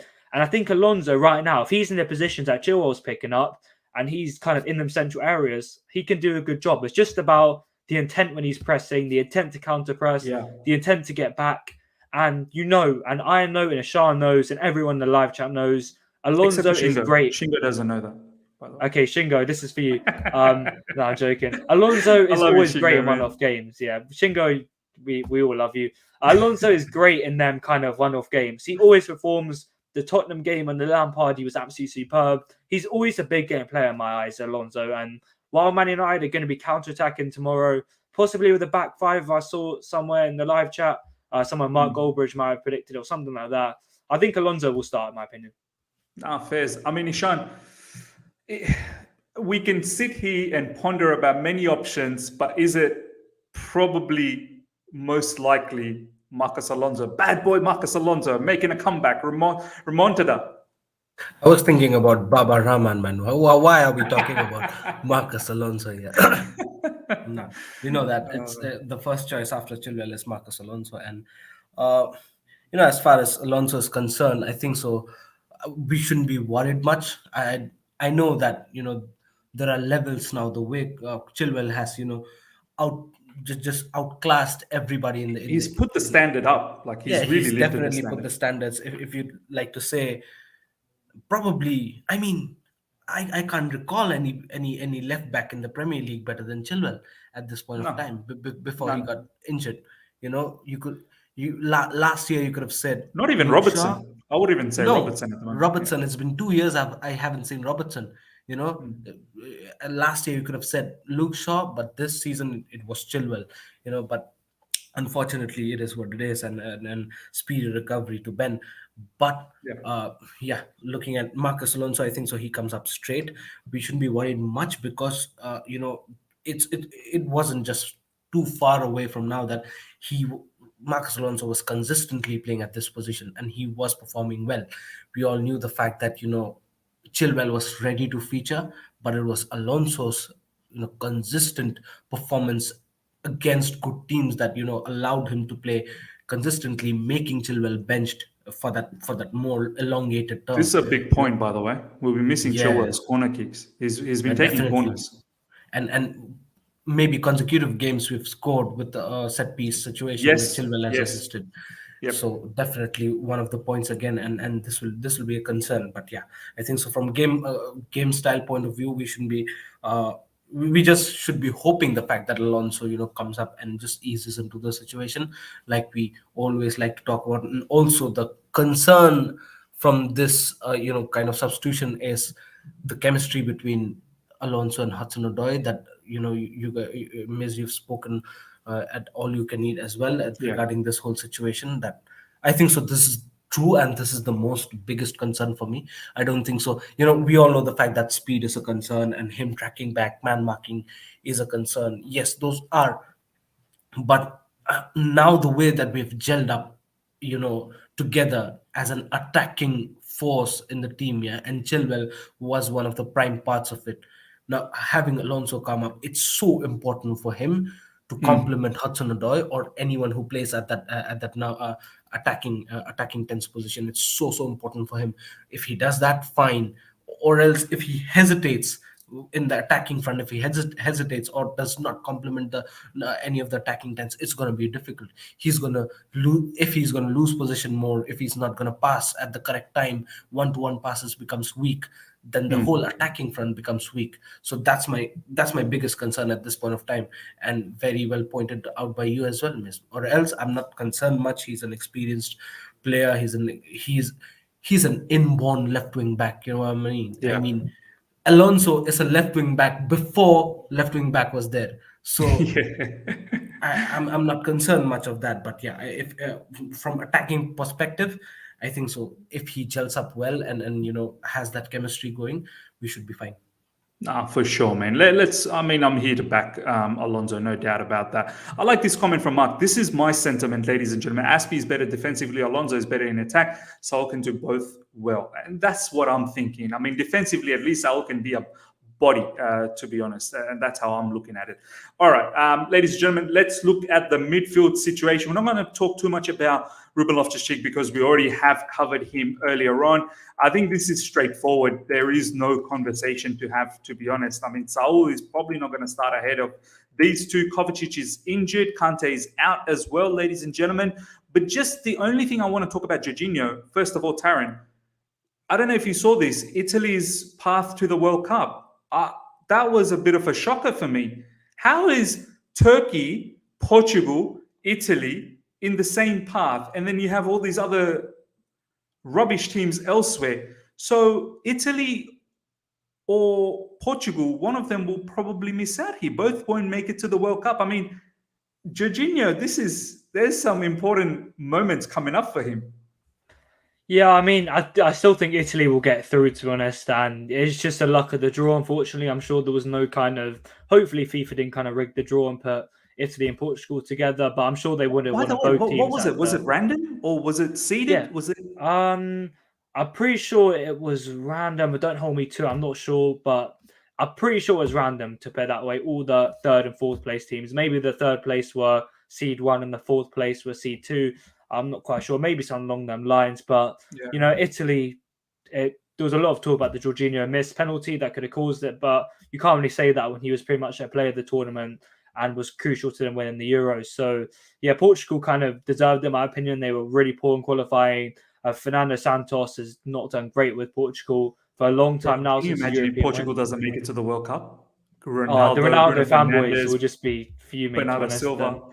Yeah, it's just Portugal don't have a good manager, and they have one of their most talented Copa players they've had in years, and they don't have a manager to find a system to benefit them all. You know, Renato Sanchez, Bernardo Silva, Andre Silva, João Felix, all these kind of talented players. So, yeah, I think we saw it last season with Chelsea. We had such a talented group of players, and when we brought in a top-class manager, it changed us all around. So, yeah, if Jorginho doesn't make that, it'll probably hurt his Ballon d'Or kind of aspirations, I think. But we've already seen on Twitter who's going to win that now. So, yeah. I mean, the match is actually happening after the Ballon d'Or, but I get your sentiment though. Shingo is actually Turkish background, so I hate the draw as a Turkish. They did it on purpose. Yeah, man. I mean, Shingo, maybe Turkey to beat Portugal. Who knows? And then we'll see what madness they're capable of against Italy, and Italy will have to go through as well. All right, ladies and gentlemen, before we do the front three, which is going to be quite exciting as well, just quickly, let's have a quick look at the likes. 7 more likes to get before we get 100. So let's get those likes straight away, the 7 likes. If you're here for the first time, subscribe as well. Check out the boys and their socials in the description. Let's get the 7 likes ASAP, and then let's get the bonus. After that, all the likes are mad bonus. We've still got over 170 people live, so let's do that. Ishan, let's go with left inside forward for you. Hudson-Odoi. No questions asked. Doubt about it. There is no doubt about it. I mean, Ishan, he's undroppable at the moment, yeah? Yeah, for sure, man, for sure. And then the learning curve for him looks increasing exponentially well, and I don't want to, just stop that for the sake of stopping that. It seems like he's on a run in a good momentum, and it'd be good for him to have a good game against a big team like United, and he'll have his confidence boosted up as well. He's got a big goal in Champions League against a big goal team. against Juventus. Yeah, against a big team, and that's what you demand from Hudson-Odoi, not just to create but also get into the score sheet, get into the assist sheet, and that's exactly what you'd preach from Hudson-Odoi. And maybe this is his stepping stone, goal against Juventus. If he has a very, very good game tomorrow, again, this will be a good uplifting from him. And also, you might see the fact that if Lukaku joins in at the later half of the match, maybe him combining with Lukaku would be another thing that we might be working in as some chemistry for a long-term project for the attacking tens. So that is another interesting prospect. But yeah, Hudson-Odoi definitely undroppable. Taron, for you as well, Callum Hudson-Odoi, there is no one else that deserves that position right now more than him. I think that Juventus goal was absolutely massive for him. I've always mentioned the the kind of better players perform on the big stage. We saw with Drogba for many years, and Hudson-Odoi, he had a few opportunities where he should have scored, and he didn't drop his head. He kept going, and he smashed in a great finish from Loftus-Cheek's pass. And yeah, I think 7 games straight starting for Hudson-Odoi was always a massive factor for me. He needed to keep. This is the best run he's had, right? This is the best run he's had in his whole Chelsea career, even under Sarri when he was doing amazing. Yeah. Tuchel said it before the Norwich game. He said if he performs well against Norwich, it's not set in stone that he's going to play the next game. But he played amazing in that game. Not just good, he played amazing. And he got the next game, then the next game, then the next game. And the fact that he's starting with a Mason Mount right now says enough testament for him, in my opinion. Mason Mount, we all knew he's undroppable. Our player of the season last year, doing a madness against Norwich, and Hudson-Odoi is still starting over him. So I think amazing. I mean, a point I wanted to make about Hudson-Odoi is Tuchel played him a lot as a wing back. We all know that when he first came in a few times this season. That could have been the biggest masterstroke we've seen from Tuchel, in my opinion, because he's played that position. He's learned how to press. He's learned how to defend a lot better. He knows what it's like if the attackers don't do their job. He knows how much of a difficult task it is for the wing backs to defend. And now he knows the difficulties of pressing, the difficulties of defending, where to press, when to press, the intensity you need to play in a Thomas Tuchel team from a wing back position. So now when he's playing in a more inverted forward role, he's not just standing there like we've seen previously a few seasons ago. He's pressing well. He's blocking passing lanes. He's being intent. And like I said, Tuchel could have had an absolute masterclass in his development of Hudson-Odoi. We know when he first came in, he rated him highly. He wanted him to be the next Ousmane Dembele, pretty much. He was a Dortmund. And he's really nurtured him into this talent now. We're seeing the defensive work right now. We're seeing the attacking Just output. on that defensive point, Taron, as you said, you've absolutely bang on about everything that you said. I think the wing-back position helped him out defensively. I don't see him getting dispossessed. He controls the ball. Like, he holds his hand out like Ruben Loftus-Cheek at times. He doesn't get dispossessed. There were a couple of times against Juventus where the long ball came in and he was pushing who was on the right side? Quadrado. He was pushing Quadrado away many a times, and McKennie as well. He was pushing them, and he was winning the physical duel. So that's very important, man. Yeah, and there was a ball from Jorginho's when he took the early free kick. Something along them lines when he basically smashed it. I think that was a tactic by Tuchel to get Hudson-Odoi 1-1 with Cuadrado. And he was second to best to win the race, but he's got his body in front and he won a foul. He got Cuadrado booked on that. And I think from that point onwards, Cuadrado was quite cautious to get in there with Hudson-Odoi, because if he does again, he'll get sent off, and Allegri would have pretty much whipped him in the changing room. So he doesn't really want that. So yeah, I think what Tuchel's done, he's made him a wing back. He's learned the hard way how to defend. And now he's got the physicality. He's got the work rate. He's got the goals, the assists, the impact on the game as a whole. This is the Hudson-Odoi that we all were we were watching eating popcorn back in the Sarri days, times 10, in my opinion. He's a great player, and all I need from him now is to just keep it up. Don't get silly injuries. Don't overwork yourself. Just keep how you're doing now and do well against Man United. 100%. I mean, look at this record in the Champions League. 2 assists against Malmo, goal against Juventus in recent times in the Premier League, goal against Norwich. But I know he doesn't have any stats for Newcastle, but he was instrumental against Newcastle. Trust me. Ishan and I, we did the watch-along. We knew how good, Callum Hudson-Odoi was in that particular match. Okay, for me as well, it's Callum. We'll leave this position. I think that's I'll call it my position. That's my player. We'll talk about that later on. Up front, we'll go with you, Ishan. Who's your player up front? Yeah, so maybe I'll go with Werner. I'll have to go with Timo Werner because I expect United to come at us.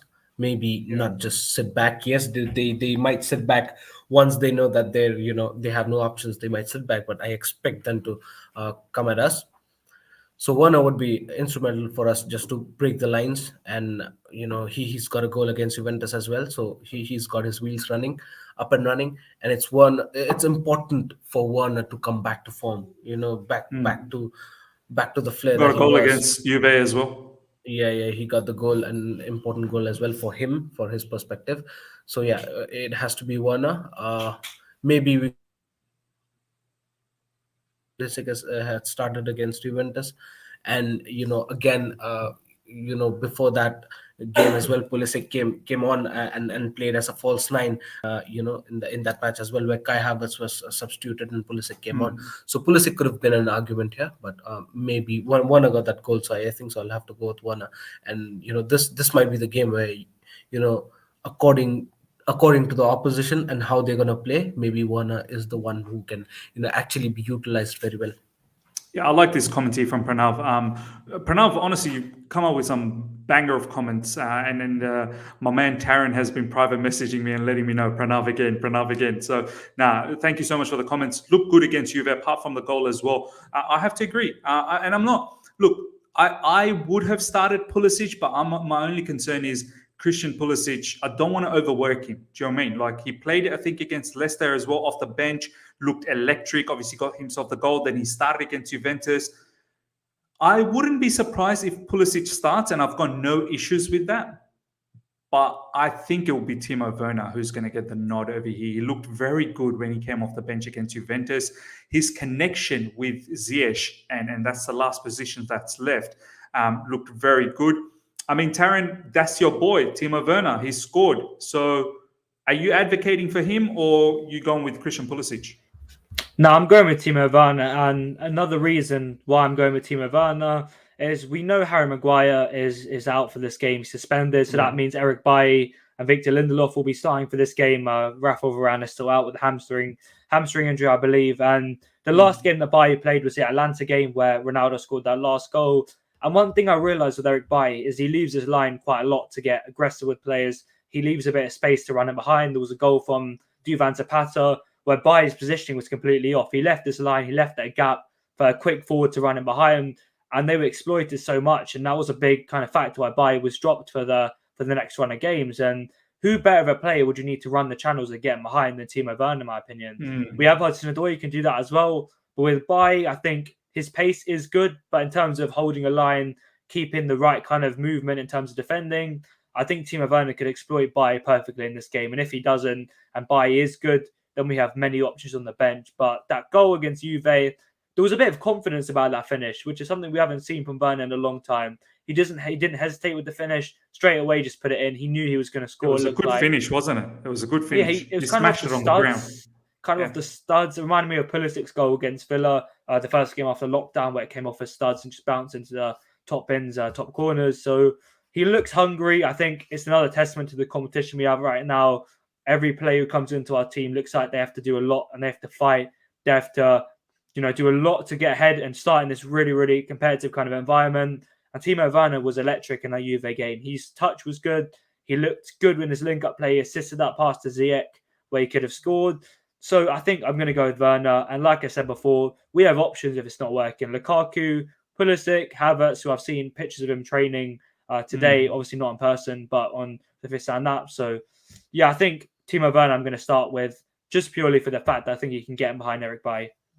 Yeah, man. Look, as I said, I like the Timo Werner shout as well. Ishan's going with Timo Werner. Mati Silva is saying Havertz, question mark.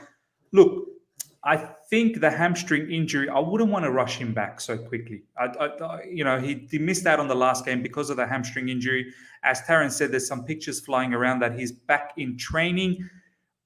But I don't want to, there's no need to risk him to start. He can ease back in slowly and gather that, make sure that hamstring is well and truly gone out of the system. Last thing you want is another injury up front. And I definitely don't want this. So for me, it's Timo Werner. I'm happy with the boys. Ladies and gentlemen, I know some people, I'm going to just bring this up. Alex Abhishek is saying, Mason Mount for him. For me, I will fight anyone today. It's Hakim Ziyech FC. The other side of the coin is sponsored by Hakim Ziyech, ladies and gentlemen. No, it's not true, but it's pretty much getting there. I can't stop this player. I'll go to you, Ishan.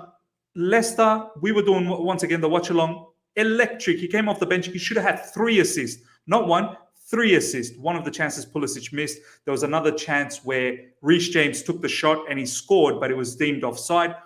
And then obviously he got that Pulisic one. Against Juventus, he had a very good game. Deserved a goal, which was saved magnificently by Szczesny. Then he got the assist. For me, Mason Mount needs to now come off the bench and impact. I don't think we can just give him that position. He needs to win that place back now. And I think Mason Mount will be up for that. For me, this game could be very interesting for Ziyech because I know, Ishan, you said that Man United, you don't expect them to just sit back all the time. They should try and come out. I had the conversation with Robert, who's a Man United fan. Ladies and gentlemen, check out the pinned message. That's part 1 of the preview where I talked with the Man United fan, Robert.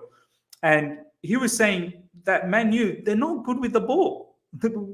They're not good with the ball, so they're not going to be looking for possession. They can't even string passes together. And I believe that. I've seen Man United. They're rubbish with the ball. So his expectation is Man United's going to try and frustrate Chelsea. They're going to sit back, defend as tight as they can. And he also said it's not like they can defend well either. They're leaking goals in back as well. So for me, in that scenario, Ziyech is a very good player to have. I think he can manage a lot of... I think this is where he will mostly operate, in these areas.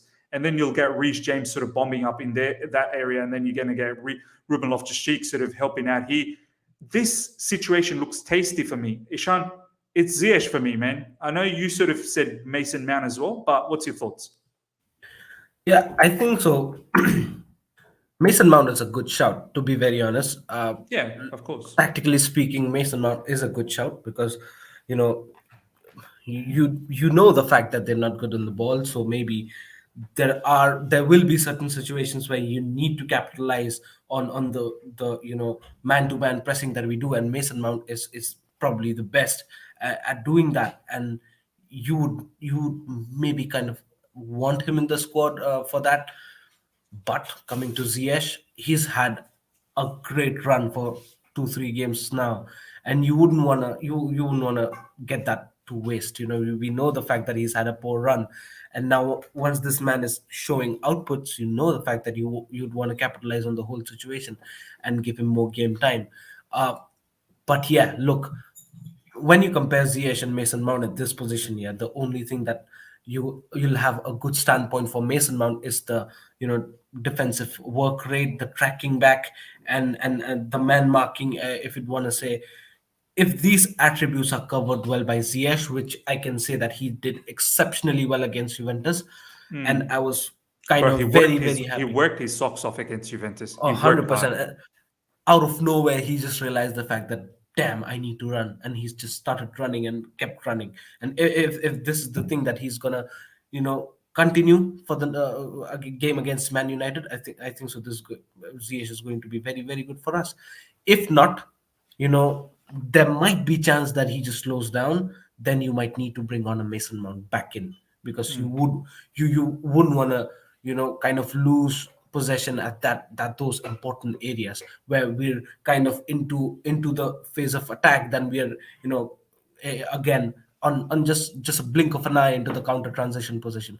So if it's a very important point to have Ziyech, his game time, his playing momentum there, but also we need to be very cautious of who are the players, and maybe if not Ziyech, the other players who kind of slowing down and maybe giving away the balls. We need to have the substitutes ready on. And the good thing for us is, at this point of time, we have good replacements. Mason Mount can come on and actually strong bench, lift the team again.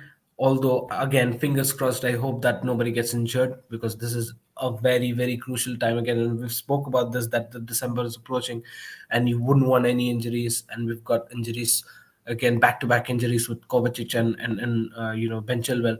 So you wouldn't want to have any injuries. But yeah, coming back to the Ziyech point, he definitely deserves. He's had a good 2-3 games of run. And, I hope he gets another assist or goal in his name tomorrow. No, 100%. Taron, Yanni here is saying, I would start Mount just because Kante out to help press defensively on counters and such. It's a decent point. I mean, Taron, for you, is a Ziyech or is a Mason Mount? I'm going with Ziyech as well to make it the perfect hat trick, as my podcast is. I'm not trying to plug that right now. But yeah, I mean, this is a valid point that you put up on the screen just then about the pressing side of things. But I think Kante came off in the 30th minute against Juve. We brought on Loftus-Cheek, and did we really see any issues in the pressing side? Ziyech was hungry, Loftus-Cheek was pressing, Reece James and Chalobah were aggressive. And if there was some issues in that game, obviously we'd be looking at it with a magnifying glass, looking to change it for this game. But it looked completely fine for the 60-odd minutes that this system was working. So yeah, I don't think that's a massive issue. In terms of a tweet I actually saw regarding Ziyech and the whole kind of new tactics by a member of this channel, Carefree Tactics, been on there a lot. Sure, everyone. By the way, he will be back in a couple of weeks. There will be a comeback from Carefree Tactics, Ryan, and we're going to be doing madness again. Yeah, Ryan, that was an absolute class thread. It kind of showed me if you kind of move the back three up and the wing backs kind of up quickly, Miz, if you can. Jorginho kind of holding.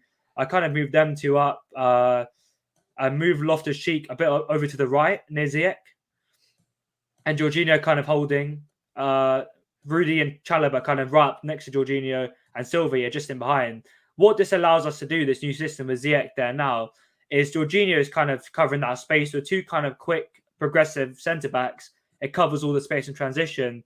And with Loftus-Cheek going out to the right to help with overloads, that allows Ziyech to free roam, which is what he loves to do, which is what he did at Chelsea. He doesn't just stay in one place. Now, Loftus-Cheek is in that position to cover if there's any transitions, any counter-attacks. And Ziyech has all the freedom to move over to the left, as we saw for the Timo Werner assist. He has the freedom to go over to the right. He has the freedom to get in the box. He has the freedom to get on the edge. And this particular new attacking dimension that I mentioned happened after the Southampton game where we all kind of changed it. The Juve game was a last straw for Tuchel. We have so much fluidity now in this particular thing. We have cover on transitions. We have Ziyech to free roam. Hudson-Odoi can switch over to the right, to the left. And Alonso can get in the box. And this is all happening as Jorginho is now alone DM. We do not have a pivot anymore, a retrospect pivot. Jorginho is more holding, and our more progressive centre mid is helping up with the overloads on the right-hand side. And that has actually been the catalyst to Reece James having all that space. You can see it right there. Reece James has the freedom of the right-hand side right now. And that's why he has the time to chest the ball, to hit it with all this freedom in the Newcastle game, the Juve game, the game he played for, the Leicester game. And this is all credit to Tuchel. So yeah, I'd start. And just on that, Taron, you're bang on. And this is what I talked about in All You Can Eat Chelsea on Matisse's channel when we were talking about the importance of the flanks and to have that level of players. It's not a coincidence that Reece James is finding a lot of space on the right side. This is a tactical, a tactical sort of change or a tactical evolution in this particular setup that Thomas Tuchel has applied. Don't think that all of a sudden Reece James is just, oh, you know what, I'm going to create some space for myself. No, it's all these other players. Obviously it's, Kante at the time being, Ziyech in recent times, Chalobah. All of these right-sided overload is creating this open space for Reece to explode. And the fact that we had players like Chilwell and Callum sort of, linking up so well, it's opening up that space as well for Reece. So this is not a coincidence one bit.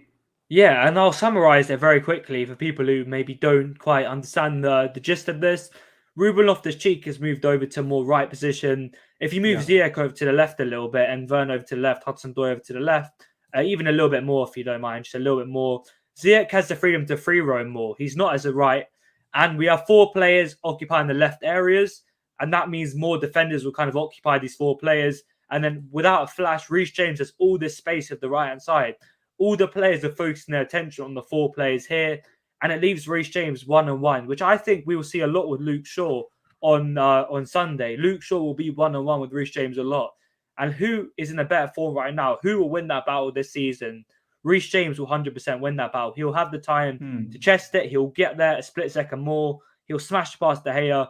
And like I said, Loftus-Cheek being more progressive now, Rudiger and Chalobah helping out Jorginho. This is nowhere near the Lampard kind of lone Jorginho. He has the support of Rudiger and Chalobah, and they can bomb forward even now to support the players. So this is why we've been able to break down low blocks in the last month. As simple as that. We have all these new overloads, all these new attacking dimensions. We don't just play it with a flat 5 in attack like we used to with wing backs and three kind of forwards with Lukaku, Havertz, and Mount. This is all testament to Tuchel and his coaching team that have done this. And I know it's a bit off topic in terms of the Ziyech or Mount, but I think the reason I'm going for Ziyech in this game is because I think him playing that free roam role will allow Reece James to get one-on-one with Luke Shaw. And I think he can really exploit Luke Shaw. And Taron, the free role for Ziyech is probably the only role that is good in this system under Thomas Tuchel. He's creative, he can shoot. Yeah.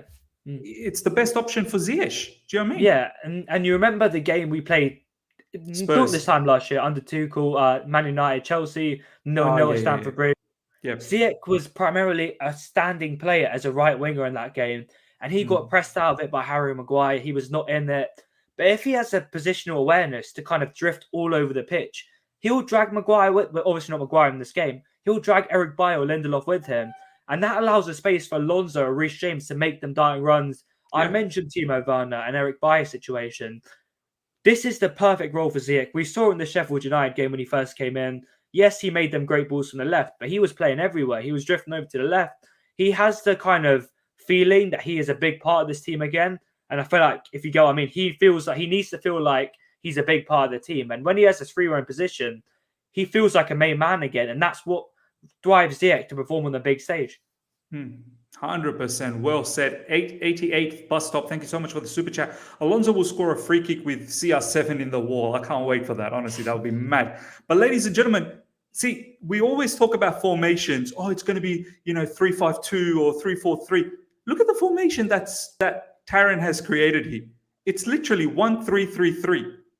And this is what turns out to be in the matches against the low block. You've got Silva, who's really like a sweeper, and he's just in, behind Jorginho, making sure he's covering him. Rudy and Chalobah, as Taron said, are generally side to side with Jorginho.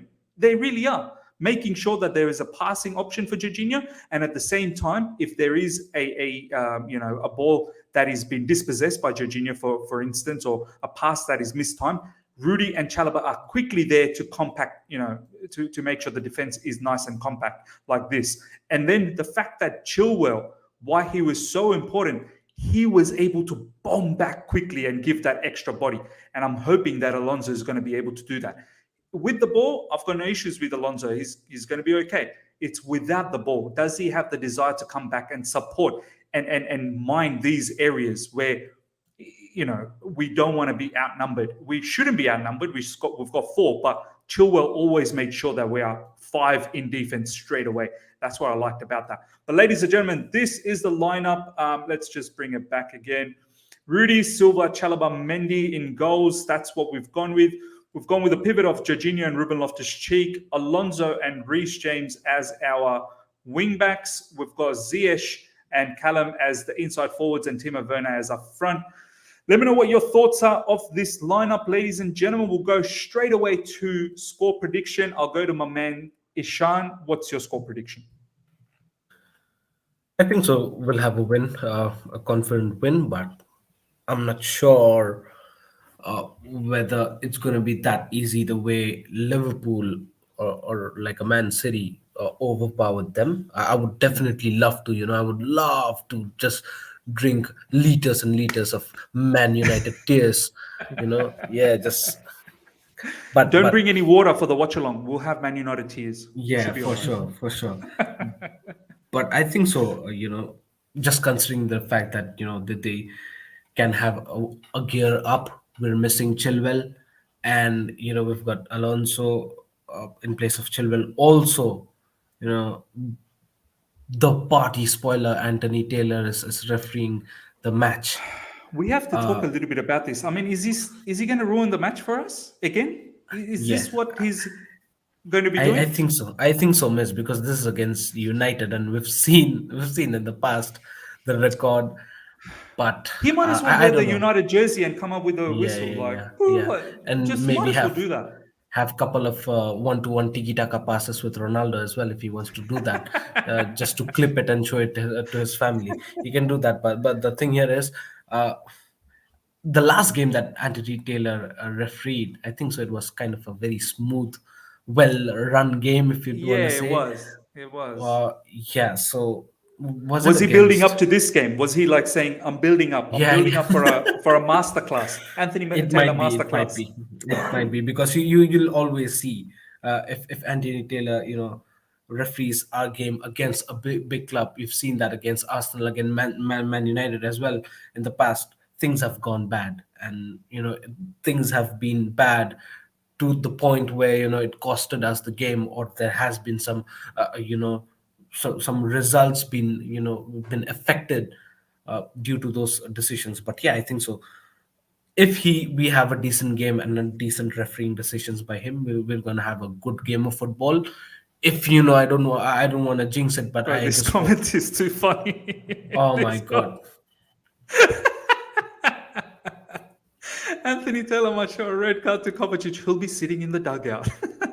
Probably, man. Probably. You never know. Oh my days. You never know, man. You never know. Anthony Taylor is just funny, man, sometimes to watch. But I just hope that we have a good game of football, isn't it? I mean, Yeah. you don't see Man United and Chelsea go head to head together every day. It's a game. It's a big game. It's a huge game. Not just from Chelsea and Man United perspective, but also from Premier League's perspective. Even outside England, outside Europe, there The are whole world will be lots of watching. The people. whole world The will be whole watching. world will be watching Chelsea versus Man United, looking the fact that current scenario, Chelsea are on a bit of a great run, great form, and Man United not that much. That they're having a new interim manager reportedly, and also Michael Carrick, who are currently he's currently managing the squad. So it'll be an interesting game of football to watch. But I just hope that the game does not get affected due to the decisions, due to some adverse or foul decisions that referee makes. I can just we can just hope that, right? And if that happens, I think so we're gonna have a decent game. But whatever it is, considering all the permutations and combinations, I can say that I'll go with a 2-0 Chelsea win. I love this. I love this. Taron, live chat's been very funny. By the way, kudos to the live chat. You guys have been so good. The community we're building in this channel is fantastic. We've hit 110 likes as well. So keep smashing the likes. Let's take it to 150. Taron, Anthony Taylor going to pose a bit of an issue for you. I mean, what's your score prediction? I mean, I'll get into that in a second, but before I get onto that, I just want to say what you said just now. 160 people watching right now. I really hope you've enjoyed all of our tactical discussions, all of our lineups, everything. Us three, it's always a great time with these two guys. Really, really analytical and really funny and smart kind of guests. We saw Taron Ball today. We saw Taron Ball. Taron Ball was buzzing. This is what I'd do if I was managing Tactical Taron. Taron. Tactical Taron. Yes, tactical Taron. I like that. Tactical Taron. We might have to bring this. This is going to be a new episode.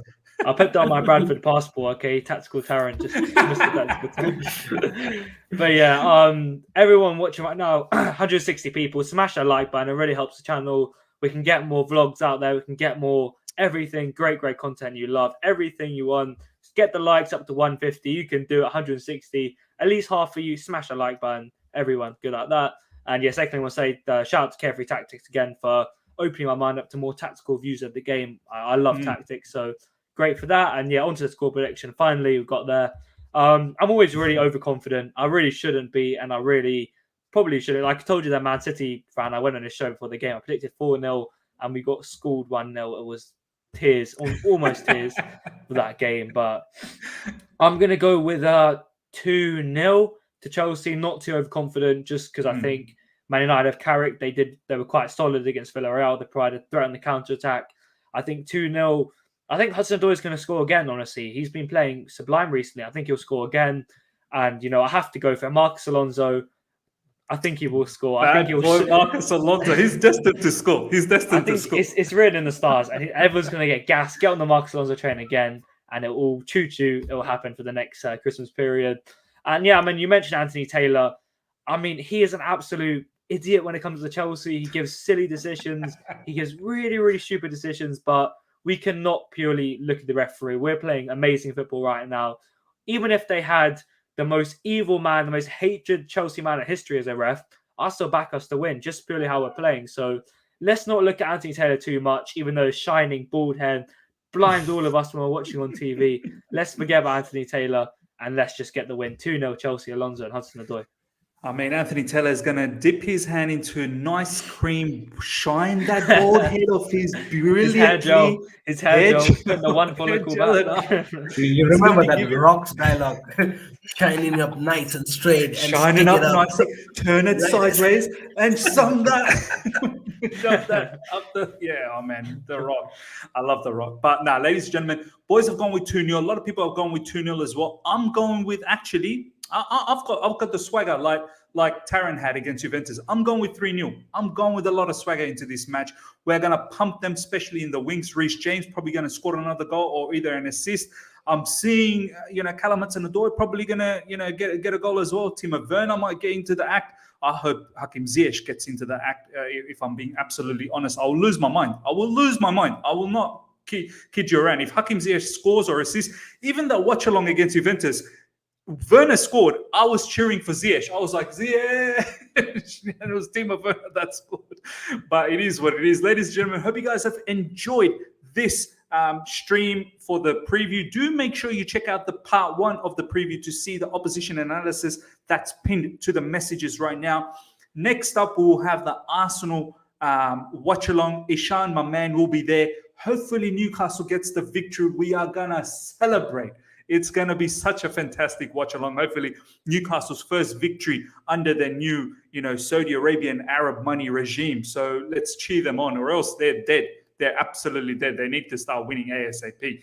And what better place to do it than at the Emirates as well. So it's going to be quite interesting.